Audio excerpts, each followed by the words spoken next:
मैं आशीष कुमार श्रीवास्तव एडवोकेट। ये पंडित हरिहर पांडे जो मूल मुकदमा 610 सन 1991 के मूल वादी पक्षकार रहे और हिंदू जन सामान्य की तरफ से रिप्रेजेंटेटिव सूट को कंटेस्ट कर रहे थे, उनकी पुत्रियां मणिकुंतला तिवारी, रेनू पांडे और नीलिमा मिश्रा जी की तरफ से मैं अधिवक्ता हूं। और आज मूल मुकदमे में पक्षकार बनने को लेकर कोर्ट की ओर से एक ऑर्डर आने वाला था, क्या रहा उसमें कुछ? मूल मुकदमे में पक्षकार बनने के संबंध में एक application file under order 1 rule 10 sub clause 2 में फाइल हुई थी, जिस पर वाद मित्र श्री विजय शंकर रस्तोगी और ट्रस्ट के ट्रस्टी विजय शंकर रस्तोगी की तरफ से ऑब्जेक्शन उसमें फ़ाइल किया गया था और उस पर रिजॉइंडर भी हमारी तरफ से फ़ाइल किया गया था। उस पर हियरिंग होने के बाद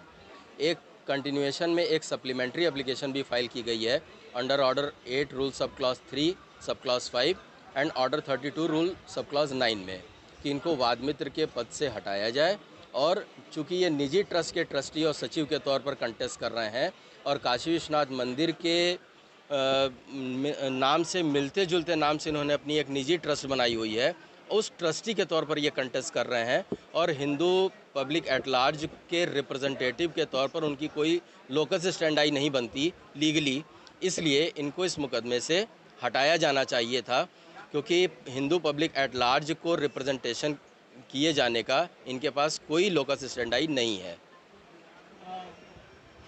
इसके साथ ही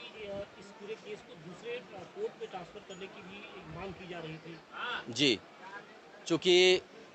माननीय न्यायालय द्वारा चूँकि ये बार बार यह कहा जा रहा था कि प्रीवियस जो भी ऑर्डर 1 रूल 10 सब क्लास 2 की एप्लीकेशंस फाइल की गई हैं वो सब डिसमिस हो चुकी हैं, लिहाजा इस एप्लीकेशन को भी डिसमिस कर दिया जाना चाहिए। माननीय न्यायालय का व्यू भी यही आ रहा था कि ऑर्डर 1 रूल 10 चूँकि प्रीवियस खारिज हो चुकी है, इसलिए इसको भी इंटरटेन किए जाने का कोई औचित्य नहीं है। लेकिन हम उस मूल मुकदमे के जो है वादी की पुत्रियां हैं और हमारी तरफ से हिंदू पब्लिक एट लार्ज का कोई रिप्रेजेंटेशन इस मुकदमे में नहीं है, चूँकि सिर्फ एक निजी ट्रस्ट के ट्रस्टी के तौर पर कोई कंटेस्ट कर रहा है और उनके द्वारा ही वही जो है इस मुकदमे के वाद मित्र बने हुए हैं,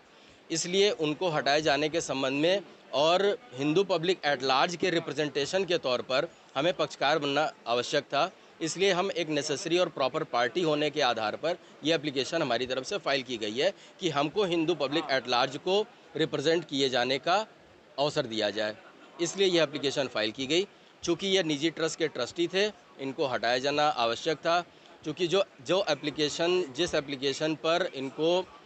वादी संख्या 5 निजी ट्रस्ट को इसमें जोड़ा गया है 11/10/2019 के आदेश से, उस आदेश में माननीय न्यायालय के समक्ष कोई भी ट्रस्ट की कॉपी सबमिट नहीं की गई थी, जिससे माननीय न्यायालय को यह विश्वास हो कि माननीय न्यायालय को यह भ्रम में रखा गया कि मैं मूल जो है काशी विश्वनाथ मंदिर का जो ट्रस्ट है उसका ट्रस्टी हूँ और उस ट्रस्ट के आधार पर मैं उसका सेक्रेटरी हूँ, और यह माननीय न्यायालय के समक्ष यह भ्रम की स्थिति पैदा करके खुद ट्रस्टी जो है होते हुए उसमें पक्षकार के तौर पर योजित हो गए।